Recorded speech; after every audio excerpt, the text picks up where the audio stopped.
السلام علیکم ورحمۃ اللہ وبرکاتہ۔ امید ہے آپ سب لوگ خیریت سے ہوں گے۔ آج ہم سورہ نازعات کو آگے جاری رکھیں گے۔ ہم لوگوں نے پہلی دو ویڈیوز میں سورہ نازعات کی پہلی 25 آیات میں پڑھا تھا کہ مشرکین کا انجام بتایا گیا تھا، اور دوسرے پارٹ میں ہم لوگوں نے پڑھا حضرت موسیٰ علیہ السلام کی مثال دے کر اللہ تعالیٰ نے کیسے حضرت آپ صلی اللہ علیہ وسلم کو کاؤنسلنگ دی تھی۔ اب اللہ تعالیٰ ان مشرکین جو مذاق اڑا رہے تھے قیامت کے بارے میں کہ کیا ہم واپس اٹھائے جائیں گے، کیا ہم جب ہماری ہڈیاں جل بسیدہ ہو جائیں گی تو کیا ہم دوبارہ بنائے جائیں گے، تو آگے اللہ تعالیٰ اس چیز پہ ان کو جواب دے رہا ہے۔ انتم اشد خلقا ام السماء بناہا، کیا تمہیں بنانا زیادہ مشکل تھا یا آسمان اور جو تمہارے اوپر ہے۔ اب اللہ تعالیٰ ان کو مخاطب کر کے کہہ رہے ہیں کہ اب میرے لیے مشکل ہے تم لوگوں کو دوبارہ بنانا، مطلب جب قیامت آئے گی، جب تم لوگ دوبارہ بنائے جاؤ گے تو اللہ کے لیے یہ کیا مشکل کام ہے۔ اللہ تعالیٰ یہ مشرکین سے مخاطب ہو رہے ہیں کہ تمہارے سامنے فرعون کی مثال دے دی گئی، تم خود کو کیا سمجھتے ہو، کیا تم اپنے آپ کو، کیا اللہ تعالیٰ کے لیے یہ مشکل ہے بنانا تم لوگ کو دوبارہ، جو مذاق اڑا رہے ہو۔ یقیناً اللہ تعالیٰ زمین آسمان بنا سکتے تو تمہیں بھی بنا سکتے ہیں، کیا مشکل کام ہے اس میں۔ آگے آیت نمبر 28 میں فرمایا رفع سمکہا فسواہا، اس کی چھت کو بلند کیا پھر اس سے برابر کیا، یعنی آسمان بنایا، آسمان کے بارے میں بتایا اللہ تعالیٰ نے۔ وَأَغْطَشَ لَيْلَهَا وَأَخْرَجَ ضُحَاهَا، اور اس رات کو تاریک کر دیا، اس کے دن کی روشنی کو ظاہر کر دیا۔ وَالْأَرْضَ بَعْدَ ذَلِكَ دَحَاهَا، اور زمین اس کے بعد اس سے بچھا دیا۔ یہاں پہ اللہ تعالیٰ اپنی قدرت بیان کر رہے ہیں کہ میں یہ سب کچھ کر سکتا ہوں، تو کیا تمہیں دوبارہ بنا نہیں سکتا جو تم مذاق اڑا رہے ہو، جو تم دوبارہ اٹھائے جاؤ گے، اور ضرور اٹھائے جاؤ گے، کوئی مشکل کوئی بات نہیں ہے اس میں۔ آگے فرمایا اللہ تعالیٰ اپنی نعمتوں کے بارے میں بتا رہے ہیں کہ جب اللہ تعالیٰ یہ سب کچھ کر سکتے ہیں تو اللہ تعالیٰ کے لیے کوئی مشکل نہیں ہے تمہیں دوبارہ بنانا۔ اخرج منہا ماءہا ومرعاہا، اور اس زمین سے اس کا پانی اور اس کا چارہ نکالا، مطلب اللہ تعالیٰ کی نعمتیں دیکھیں، جب زمین بنایا، آسمان بنایا، اور زمین سے بھی پانی بھی نکالا اور چارہ بھی دیا، اور کھانے کو چارہ مطلب کھانے کو دیا۔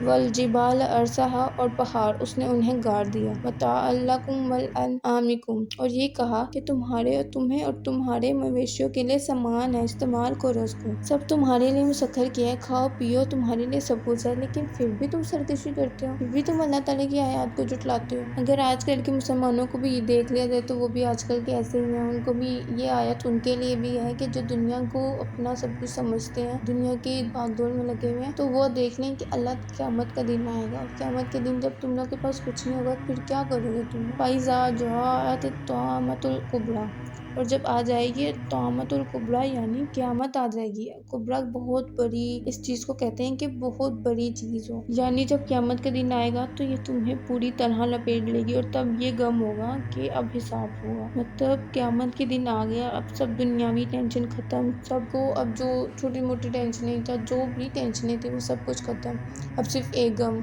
اور غم بھی کس کو رہے گا، منافقین کو، مشرکین کو، کہ اب حساب ہوگا۔ اور پھر بندہ کیا سوچے گا کہ اب میں کیا لے کر آیا ہوں اللہ، اب میں نے کیا کیا ہے ساری زندگی۔ یوم یتذکر الانسان ما سعی، جس دن انسان یاد کرے گا اس نے کوشش کی دنیا میں کہ اس نے کس چیز کی کوشش کی۔ اب ہم نے دیکھ لیا کہ ہم نے دنیا میں کس چیز کی کوشش کی ہے، کس چیز کے لیے ساری زندگی ہم لوگ سعی کیا ہے، بھاگ دوڑ کی ہے ہمیشہ۔ وَبُرِّزَتِ الْجَحِیمُ لِمَن یَرَیٰ، اور جہنم اس شخص کے لیے ظاہر ہو جائے گی، مطلب کہ اب منافقین کے لیے، مشرکین دونوں، مومنین کے لیے اور منافقین دونوں کے لیے اب مطلب کہ قیامت ظاہر ہو جائے گی، یعنی اب جو مشرکین ہوں گے ان کے لیے جہنم ظاہر ہو جائے گی، اور وہ یعنی ان لوگوں کے لیے جو گمراہ ہے، جہنم گھور رہی ہوگی نافرمانوں کو۔ اما من طغیٰ، پس لیکن جو حد سے بڑھ گیا، یعنی فرعون کی مثال سمجھ لیں، وہ حد سے بڑھ گیا تھا اور اللہ تعالیٰ نے اس کو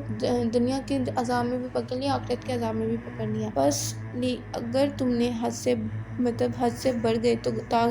طغیانی کر دی تم نے، وَأَثَارَ الْحَیَاةُ الدُّنْیَا، اس نے دنیا کی زندگی کو ترجیح دی، مطلب پہلے تم حد پار کرو اللہ تعالیٰ کی، پھر تم اللہ تعالیٰ سے زیادہ دنیا کو ترجیح دو۔ فَإِنَّ الْجَحِیمَ هِیَ الْمَأْوَىٰ، تو بے شک جہنم ہی اس کا ٹھکانہ ہے۔ یہاں پہ گمراہوں کے بارے میں بتایا جا رہا ہے کہ ان کو جہنم ظاہر ہو جائے گی اگر وہ مطلب حد سے بڑھ جائیں گے اور اللہ تعالیٰ کو ترجیح نہیں دیں گے، دنیا کو ترجیح دیں گے، تو پھر جہنم ہی ان کا ٹھکانہ ہے۔ آگے اللہ تعالیٰ مومنین کے بارے میں بتائیں گے، وَأَمَّا مَنْ خَافَ مَقَامَ رَبِّهِ وَنَهَى النَّفْسَ عَنِ الْهَوَىٰ۔ اب بالکل الگ بات ہو جائے گی، یعنی جس نے اللہ کے سامنے کھڑے ہونے سے ڈرا۔ مطلب انسان جب کوئی غلط کام کرتا ہے، جب اس کا دل ڈرتا ہے نا، تو وہ یہ سمجھ لے کہ وہ اللہ تعالیٰ سے ڈر رہا ہے، اللہ تعالیٰ کا خوف دل میں رکھا ہوا ہے اس نے نفس کو روک لیا ہے، دنیا کو ترجیح نہیں دی، وہ اللہ تعالیٰ کی حدود سے نہیں بڑھا۔ فَإِنَّ الْجَنَّةَ هِيَ الْمَأْوَىٰ، تو بے شک جنت ہی اس کا ٹھکانہ ہے۔ مطلب مشرکین کے لیے جو نافرمان ہوں گے ان کے لیے جہنم ان کا ٹھکانہ ہوگا، جو حد سے بڑھ جائیں گے اور دنیا کو ترجیح دیتے ہوں گے، اور جو اللہ تعالیٰ سے ڈریں گے، اپنے نفس کو قابو میں رکھیں گے، اپنے نفس کی خواہش کو روکیں گے، اور تو ان کے لیے اللہ تعالیٰ نے کہا کہ جنت ہی اس کا ٹھکانہ ہے۔ یسألونک عن الساعۃ ایان مرساھا، آپ صلی اللہ علیہ وسلم سے پوچھیں گے کہ قیامت کب تک آئے گی۔ فیم انت من ذکرکھا، آپ کے پاس اس کا علم نہیں ہے، قیامت کے بارے میں پوچھ رہے ہیں کہ قیامت کا علم نہیں ہے آپ کے پاس، تو اللہ تعالیٰ کہہ رہے ہیں کہ آپ کے پاس علم نہیں ہے۔ الی ربک منتہاھا، تیرے رب کی طرف اس علم کی انتہا ہے، مطلب اللہ تعالیٰ جانتے ہیں قیامت کب آئے گی۔ انما انت منذر من یخشاھا،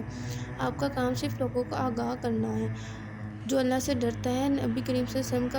وسلم کا جو بتایا گیا کام ہے وہ یہی ہے کہ آپ صلی اللہ علیہ وسلم کو لوگوں کو آگاہ کرنا ہے، قیامت کے بارے میں بتانا ہے کہ وہ دنیا میں جو کریں گے ان کا آخرت میں اس کا کیا اجر ہوگا۔ انہم یوم یرونھا لم یلبثوا الا عشیۃ او ضحاھا، اللہ تعالیٰ فرماتے ہیں اس دن جب وہ دیکھے گا کہ شاید ہم نے اس دنیا میں ایک دوپہر تھی یا ایک صبح دیکھی ہے، بس مثال سمجھ لیں، اپنی گزشتہ زندگی کو ہم لوگ دیکھ لیں، ہم لوگ کہتے ہیں کیسے یہ 15 سال 19 سال 20 سال 25 سال کیسے گزر گیا ہم لوگوں کے۔ تو جزاک اللہ خیرا، سورہ نازعات ہم لوگ کی الحمدللہ کمپلیٹ ہو گئی ہے۔ انشاءاللہ آگے ہم لوگ اگلی نئے آیت کو پڑھیں گے، 30ویں پارے کی تیسری سورت کو۔